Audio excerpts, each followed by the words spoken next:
गौरीशंकर एक साधारण किसान था जो अपने परिवार के साथ गांव के बाहरी इलाके में रहता था।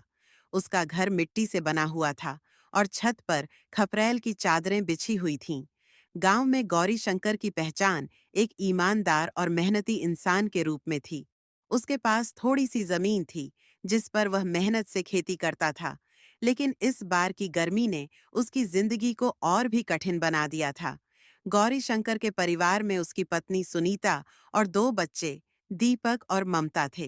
सुनीता हमेशा घरेलू कामों में गौरीशंकर का साथ देती थी और दोनों अपने बच्चों के भविष्य के लिए दिन रात मेहनत करते थे। हालांकि गौरीशंकर अपने खेत में घंटों पसीना बहाता था, लेकिन इस बार की असहनीय गर्मी ने उसकी मेहनत को और भी ज्यादा कठिन बना दिया था।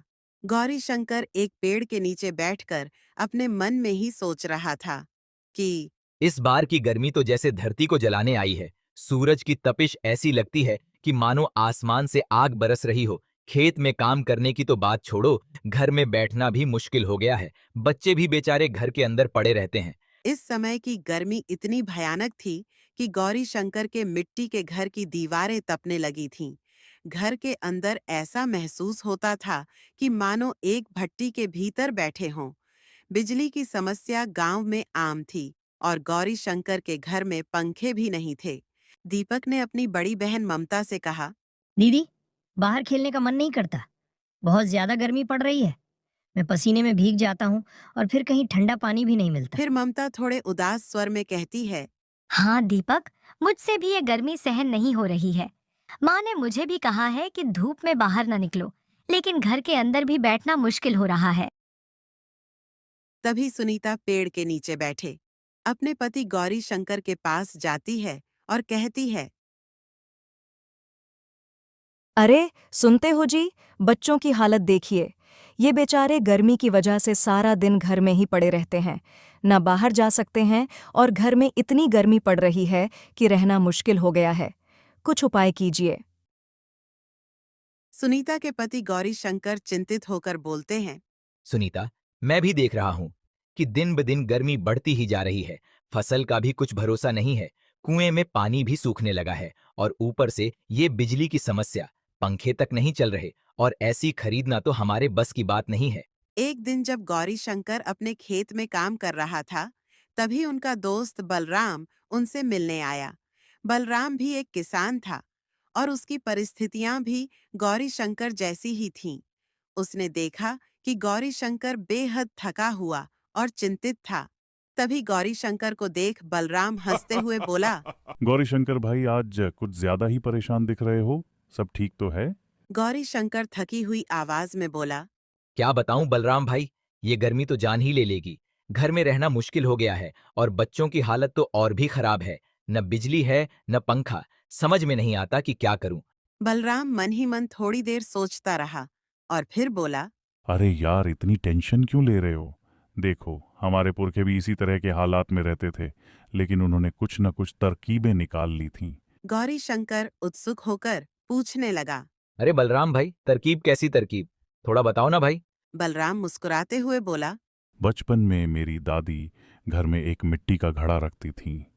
वो घड़ा घर के किसी एक कोने में रखा रहता था और गर्मियों में उसका पानी इतना ठंडा होता था कि उसे पीकर ऐसा लगता था कि मानो जैसे शरीर के अंदर जान में जान आ जाती थी। और अगर घड़े के पास एक पतला कपड़ा भिगोकर टांग दो तो कमरे में भी थोड़ी ठंडक आ सकती है। ये कोई बड़ी चीज नहीं है, लेकिन हमारे जैसे गरीब लोगों के लिए बहुत काम की चीज है।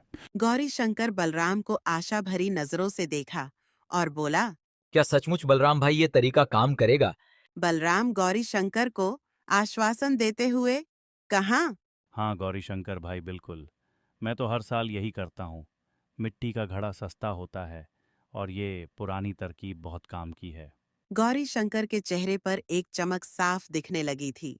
ठीक है बलराम भाई, मैं कल ही जाकर बाजार से एक घड़ा लाऊंगा। अगले दिन गौरीशंकर सुबह सुबह बाजार के लिए निकल पड़ा। उसने कुछ पैसे बचाए थे और वो जानता था कि यह घड़ा खरीदना उसकी वर्तमान स्थिति में एक छोटी सी ही सही लेकिन महत्वपूर्ण राहत हो सकता है। गौरीशंकर बाजार में चलते हुए सोच रहा था बाजार में घड़े तो बहुत होंगे, लेकिन मुझे ऐसा घड़ा चाहिए जो बड़ा और मजबूत हो। बच्चों की सेहत का सवाल है। बाजार में काफी भीड़-भाड़ थी। दुकानदारों ने अपनी-अपनी दुकानें सजाई हुई थीं और हर तरफ सामानों की आवाजाही हो रही थी। विकास एक घड़े वाले की दुकान पर पहुंचा, जहां कई तरह के सुंदर घड़े रखे हुए थे। गौरी शंकर दुकानदार से पूछा। भैया, ये मिट्टी का बड़ा वाला घड़ा कितने का है? दुकानदार ने मुस्कुराते हुए कहा। भैया ये घड़ा तुम्हें 200 रुपए में दूंगा। गौरी शंकर थोड़ा चिंता में पड़ते हुए कहा। 200 रुपये थोड़े ज्यादा हैं, लेकिन बच्चों के आराम के लिए ये खर्च उठाना ही पड़ेगा। दुकानदार को पैसे देते हुए कहा। ठीक है भाई, मुझे ये घड़ा दे दीजिए। गौरी शंकर ने घड़ा सिर पर रखा और घर की ओर चल पड़ा। रास्ते में वह सोच रहा था कि क्या यह तरीका वाकई काम करेगा।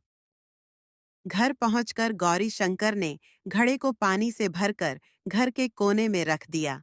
उसने बलराम की सलाह के अनुसार एक पतला कपड़ा लिया, उसे पानी में भिगोकर घड़े के पास टांग दिया। सुनीता ने गौरी शंकर से कहा। देखते हैं ये तरीका कितना कारगर साबित होता है। कुछ देर बाद घर के अंदर ठंडक का एहसास होने लगा। घड़े का पानी भी काफी ठंडा हो गया था। उनका बेटा दीपक बहुत खुश हो गया। माँ, ये घड़े का पानी कितना ठंडा है। अब मुझे बार बार प्यास नहीं लग रही। ममता भी मुस्कुराते हुए कहा। हाँ माँ, और घर में भी अब उतनी गर्मी नहीं लग रही। ये घड़ा सचमुच बहुत काम का है। सुनीता गौरी शंकर से बोली। तुम्हारा ये घड़ा तो सचमुच बहुत काम का साबित हुआ। अब घर में रहना थोड़ा आसान हो गया है और बच्चों को भी आराम मिल रहा है। गौरी शंकर को भी अब खुशी का ठिकाना ना रहा। हाँ, सुनीता, बलराम ने सही कहा था। ये पुरानी तरकीब सचमुच काम कर रही है। अब कम से कम हम रात को चैन से सो सकते हैं। कुछ ही दिनों में गांव के अन्य लोग भी गौरी शंकर के घर आने लगे। वे आश्चर्यचकित थे कि गौरी शंकर के घर में इतनी गर्मी के बावजूद ठंडक क्यों है। गांव का एक व्यक्ति गौरी शंकर से कहा। गौरी शंकर भाई, तुम्हारे घर में गर्मी क्यों कम लग रही है? क्या तुमने कोई खास तरीका अपनाया है? गौरी शंकर मुस्कुराते हुए बोला। कुछ खास नहीं भाई, बस एक पुरानी तरकीब आजमाई है। मैंने घर में एक मिट्टी का घड़ा रखा है और उसके पास एक भीगा हुआ कपड़ा टांग दिया है। इससे घर में ठंडक बनी रहती है। धीरे धीरे यह बात पूरे गांव में फैल गई और कई लोग इस साधारण और प्राकृतिक उपाय को अपनाने लगे। अब गांव के कई घरों में मिट्टी के घड़े दिखने लगे।